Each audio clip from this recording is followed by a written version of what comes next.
अस्सलाम वालेकुम लड़कों, क्या हाल है यार? सुनाओ, तबीयत ठीक है तुम लोगों की? तो यार फर्दर ग्राफ्स और कर्व्स ऑफ काइनेमैटिक्स देखते हैं आज, जो हमने काफ़ी कुछ तो कर लिया है और आई गेस तुम लोग के कॉन्सेप्ट्स अब पिछली लेक्चर से स्ट्रॉन्ग हो चुके होंगे regarding kinematics, graphs and curves. और ये थोड़ा सा मुश्किल है, लेकिन तुम लोग को हिम्मत दिखानी पड़ेगी भाई, हिम्मत तो दिखानी पड़ेगी क्योंकि आगे सिर्फ कॉम्प्लेक्सिटी थोड़ी सी बढ़ेगी, लेकिन बढ़ेगी ज़रूर। तो हिम्मत नहीं हारनी, इंशाल्लाह हो जाएगा। और गौर से देखना तो इंशाल्लाह सब कुछ ईज़ी हो जाएगा। कर लोगे यार, तुम लोग ऐसे बादशाह लोग हैं, आखिरी दिन में पढ़ने वाले लड़के हो, कर लोगे तुम लोग। चलो टाइम वेस्ट करने छोड़ते हैं और शुरू करते हैं इसको हम लोग। तो यार कंसीडर करो सबसे पहले एक ऐसे कर्व को जो ऐसे मूव कर रही है, ठीक है? एक ऐसे हल्का से ऐसे मूव कर रही है, ठीक हो गया? हमने रिवाइज किया था, हमने पढ़ा था पिछली क्लास में, पिछले लेक्चर में, कि जो ग्रेडियंट होता है वो किसी भी लाइन की टेंडेंसी होती है वर्टिकल होने की, ठीक है? एक वर्टिकल लाइन का मैक्सिमम ग्रेडियंट इन्फिनिटी होता है। और एक लाइन कितनी वर्टिकल है वो उसका ग्रेडियंट बताता है। जितनी लाइन ज्यादा वर्टिकल है उतना ज्यादा ग्रेडियंट है। तो यार एक कर्व बनाई हुई है, ठीक है? मैंने अब कर्व है और मैंने ए और बी पे दो पॉइंट पे टेंजेंट ड्रॉ कर दिए, इसे बोलते हैं टेंजेंट। टेंजेंट यार हम लोग ड्रॉ इसलिए करते हैं क्योंकि एक कर्व का ग्रेडियंट कभी भी कांस्टेंट नहीं होता। और जब हमें ग्रेडियंट निकालना है, अभी अब ग्रेडियंट तो निकालना है, एग्जामिनर हमसे पूछ लिया तो अब हम क्या छोले भटूरे थोड़ी ना बेचेंगे, हम कुछ तो करेंगे। तो हम क्या करते हैं, हम एक टेंजेंट ड्रॉ करते हैं। एक कर्व में ग्रेडियंट निकालने का हमेशा टेंजेंट ड्रॉ किया जाता है लड़कों और उनकी बहनों। ठीक हो गया? तो मैंने ए और बी पे टेंजेंट ड्रॉ कर दिया, ठीक है? अब तुम दोनों देखो, ये जो मैंने टेंजेंट की लाइनें ड्रॉ की हैं, इन दोनों में से वर्टिकल ज्यादा कौन सी है? ए वाली लाइन ज्यादा वर्टिकल है या फिर बी की line? Of course A is more vertical, B थोड़ी सी हॉरिजॉन्टल होती जा रही है, देखो ज्यादा हॉरिजॉन्टल है। तो ये ज्यादा वर्टिकल है और एम होता है किसी भी लाइन का टेंडेंसी की कितनी वर्टिकल है। तो इसलिए मैं कह सकता हूँ कि ए का ग्रेडियंट ज्यादा है। समझ रहे हो? ए पॉइंट पे जो ग्रेडियंट है वो ज्यादा है। तो इस कर्व के बारे में तुम्हें एक जनरल बात पता चलनी चाहिए कि मैं जिस तरह इस कर्व में ऐसे जा रहा हूँ, ऊपर ऐसे ऐसे जा रहा हूँ, जा रहा हूँ, तो पहले मेरा ए पे ग्रेडियंट ज्यादा था, अब बी पे कम हो गया है, मेरा ग्रेडियंट बी पे कम हो गया है। तो मैं फर्दर जिस तरह मैं एक्स एक्सिस पे अलोंग मूव कर रहा हूँ ना, मेरा ग्रेडियंट डिक्रीज होता जा रहा है, डिक्रीज हो रहा है, डिक्रीज हो रहा है, डिक्रीज हो रहा है, और ये लाइन यहाँ पे हॉरिजॉन्टल हो गई है। And at this point gradient is equals to zero, क्योंकि यहाँ पे लाइन हॉरिजॉन्टल हो गई है। हॉरिजॉन्टल लाइन का ग्रेडियंट जीरो होता है, हमने पढ़ा हुआ है पिछली क्लास के अंदर। यहाँ पे नोट मैंने किया, no curve has a constant gradient. ये बात मेरी जान मेरे बच्चों याद कर लो, जिंदगी सुकून में आ जाएगी तुम लोगों की। चलो इसी में आ जाओ, ये एक और कर्व है, नीचे आ जाओ, इस पार्ट पे आ जाओ, ठीक है? ये एक और कर्व है। अब इस कर्व के अंदर तुम लोग देखो, ये लाइन जैसे ऊपर जा रही है, स्टीपनेस जा रही है, ये लाइन ज्यादा वर्टिकल होती जा रही है, ठीक है? ये लाइन वैसे ही वर्टिकल होती जा रही है, तुम्हें पता चल जाना चाहिए, ये लाइन को देख के पता चल जाना चाहिए। मैंने दो टेंजेंट ड्रॉ किए हैं ए और बी पे, ए पॉइंट और बी पॉइंट पे मैंने सोचा क्या ग्रेडियंट निकालते हैं, ठीक है? मैंने यहाँ पे एक टेंजेंट ड्रॉ किया है और यहाँ पे बी पे टेंजेंट ड्रॉ किया है, ठीक है? और मैंने यहाँ पे देखा कि ए पे जो ग्रेडियंट होगा ना, ए की जो लाइन है ना वो ज्यादा वर्टिकल है एज कम्पेयर टू बी। सही है? समझ आती है इस बात की? हाँ यार समझ तो आती है। ए की लाइन ज्यादा वर्टिकल है तो इसका मतलब gradient at A is greater than gradient at B. तो मैं एक और तरीके से बोल सकता हूँ कि मैं जिस तरीके से एक्स एक्सिस के अलोंग मूव कर रहा हूँ, मेरी लाइन ज्यादा वर्टिकल होती जा रही है, यानी कि ग्रेडियंट इज इंक्रीजिंग, ग्रेडियंट बढ़ रहा है। इसका एक और देखने का तरीका है, सोचो, मैं ऐसा करता हूँ कि यार टेंजेंट बना के ड्रॉ करके देखने से बेहतर ये नहीं है कि मैं ग्रेडियंट निकालने का एक आसान तरीका ढूंढ लूँ। तो इसका एक और तरीका है, मैं ए और बी पे ना, ये दो पॉइंट्स मैंने ए और बी मार्क किए हैं। मैंने ओरिजिन से लाइन, मतलब ओरिजिन ये जो 0 0 पॉइंट होता है, मैंने यहाँ से एक बी पे लाइन ड्रॉ कर दी और एक ए पे ड्रॉ कर दी। अब देखो ए की लाइन ज्यादा वर्टिकल है या बी की लाइन? ए की लाइन ज्यादा वर्टिकल है, तो इसका मतलब gradient at A is greater. सही है? समझ आई तुम लोगों को इस बात की? इसी तरीके से थोड़ा सा ऊपर ही आ जाए, इसको हम दोबारा रिवाइज कर लेते हैं। ए के ऊपर मैं अगर ड्रॉ करता हूँ, ए एक लाइन ऐसे ड्रॉ की मैंने और एक लाइन मैंने ऐसे ड्रॉ की। सही हो गया? ज्यादा वर्टिकल कौन सी है? ए की लाइन ज्यादा वर्टिकल है। देखो तुम लोग गौर से देखो तो ए ज्यादा वर्टिकल है, A is closer to Y axis than B, A ज्यादा वर्टिकल है। तो इस तरीके से भी तुम देख सकते हो कि ग्रेडियंट ए का ज्यादा है बी से, और यहाँ से तुम्हें एक शेप इसकी, एक ग्रेडियंट का एक पैटर्न रिकॉग्नाइज कर सकते हो कि थ्रू आउट द कर्व जैसे एक्स एक्सिस की वैल्यू बढ़ रही है, इस पार्ट की बात कर रहा हूँ, यानी कि इस पार्ट की बात कर रहा हूँ मैं। जैसे एक्स एक्सिस की वैल्यू बढ़ रही है तो ग्रेडियंट डिक्रीज कर रहा है, और नीचे जैसे इस पार्ट की बात कर रहा हूँ कि जैसे एक्स एक्सिस की वैल्यू बढ़ती जा रही है ग्रेडियंट इंक्रीज करता जा रहा है। ठीक हो गया? समरी देख लो यार, आगे हम लोग थोड़ा सा कॉम्प्लेक्स हो जाएंगे, तो जल्दी जल्दी देख लो। एक स्ट्रेट लाइन का ग्रेडियंट हमेशा कांस्टेंट होता है, ये स्ट्रेट लाइन है, इसका ग्रेडियंट कांस्टेंट है। ठीक हो गया? सिमिलरली ये देखो कि तुम लोग अगली पैटर्न को देखो कि यहाँ पे लाइन एक कर्व जारी है विद इंक्रीजिंग ग्रेडियंट, ये अभी हमने ऊपर डिस्कस किया है। Similarly curve with decreasing gradient, जो एक ऐसा कर्व आता होता है, और स्ट्रेट लाइन का मैक्सिमम ग्रेडियंट होता है इन्फिनिटी, और एक हॉरिजॉन्टल लाइन का ग्रेडियंट जीरो होता है। आ जाओ ग्रेडियंट्स, अब ये मेरी जान, ये बड़ी खूबसूरत सी चीज़ है। अब हम पढ़ेंगे डिस्टेंस टाइम और वेलोसिटी टाइम ग्राफ्स को आज, और कल इंशाल्लाह स्पीड और डिस्टेंस को देखेंगे। ठीक है, अगले लेक्चर में मेरा मतलब। तो gradient of distance time graph हमेशा स्पीड होती है। ये वाई एक्सिस मैंने वाई मार्क किया है, इसका मतलब वाई एक्सिस पे डिस्टेंस है और एक्स एक्सिस पे टाइम है। And similarly for all the values, time हमेशा एक्स एक्सिस पे, और distance, displacement, velocity all are at Y axis. ठीक है, gradient of distance time graph speed है, डिस्प्लेसमेंट टाइम ग्राफ वेलोसिटी है, और वेलोसिटी टाइम ग्राफ एक्सीलरेशन है। ये मेरी जान, इसे न्यूमोनिक की तरह याद करो, इसे याद कर लो, किसी तरीके से याद करो इसे। ठीक हो गया? आ जाओ, tell about the acceleration of the object from this graph. ठीक हो गया? तो यार हमने ना सोचा कि अब हमसे एग्जामिनर पूछ, एग्जामिनर को कीड़ा आ गया है भाई, हैवी किस्म का कीड़ा है कि भाई हमें बताओ ऑब्जेक्ट की मोशन के बारे में with as you see the graph. ठीक हो गया? तो सबसे पहले हमने ना इसको स्टेप्स में डिवाइड कर दिया। सबसे पहला स्टेप ये होगा, हम देखेंगे यार किसी भी लाइन का, किसी भी ग्राफ का उसका ग्रेडियंट दिखाता क्या है। तो हमने देखा अभी वेलोसिटी टाइम ग्राफ है, तो इसका ग्रेडियंट हमेशा एक्सेलरेशन दिखाता है। ठीक हो गया? तो मैंने ये लिखा, velocity time graph shows gradient shows acceleration. ठीक हो गया? ये मैंने यहाँ पे शायद थोड़ा सा, हाँ एम, ओके, नीचे आ जाओ। स्टेप टू, तुम लोग ये देखो कि शेप ऑफ द ग्राफ को एग्जामिन करो। शेप ऑफ द ग्राफ क्या है भाई? स्ट्रेट लाइन है, स्ट्रेट लाइन है तो स्ट्रेट लाइन है भाई, देख लो ये स्ट्रेट लाइन है, this is the shape of the graph. ठीक हो गया? अब gradient of the shape of the curve, यानी ग्राफ, मेरा मतलब कर्व एंड ग्राफ और लाइन एनीथिंग। तो तुमने देखा कि स्ट्रेट लाइन है ये, तो स्ट्रेट लाइन का ग्रेडियंट क्या होता है? It is constant. याद है ना, हमने ऊपर पढ़ा है, हमने हर जगह पढ़ा है कि स्ट्रेट लाइन का ग्रेडियंट हमेशा कांस्टेंट होता है।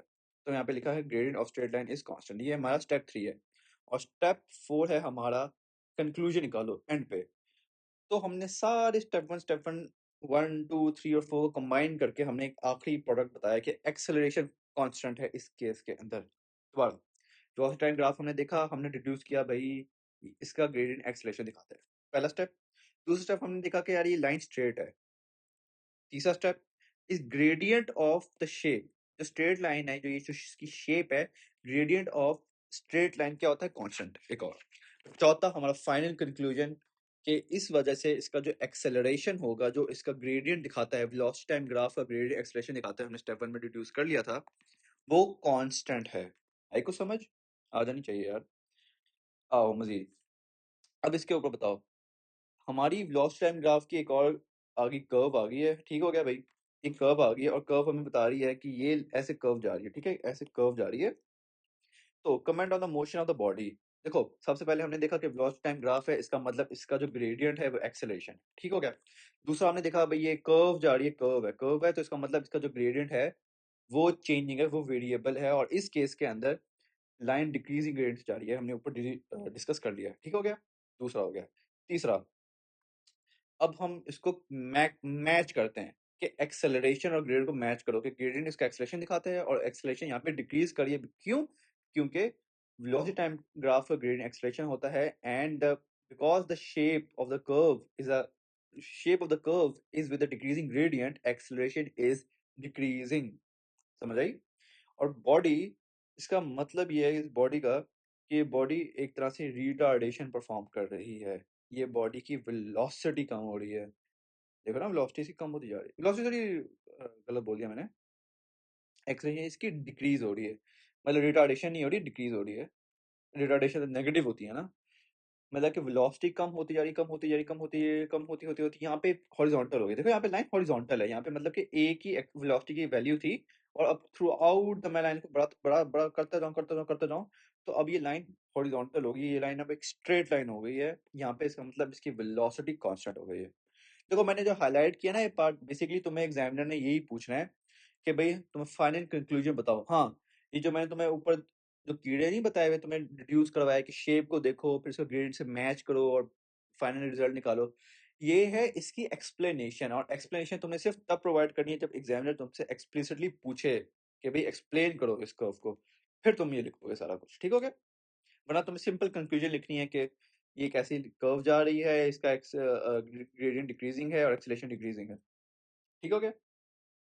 आहिस्ता एक्सेलेरेशन डिक्रीजिंग और वेलोसिटी भी कांस्टेंट हो जाएगी एंड पे आके। अब अगला एग्जांपल पे आ जाओ, ठीक हो गया।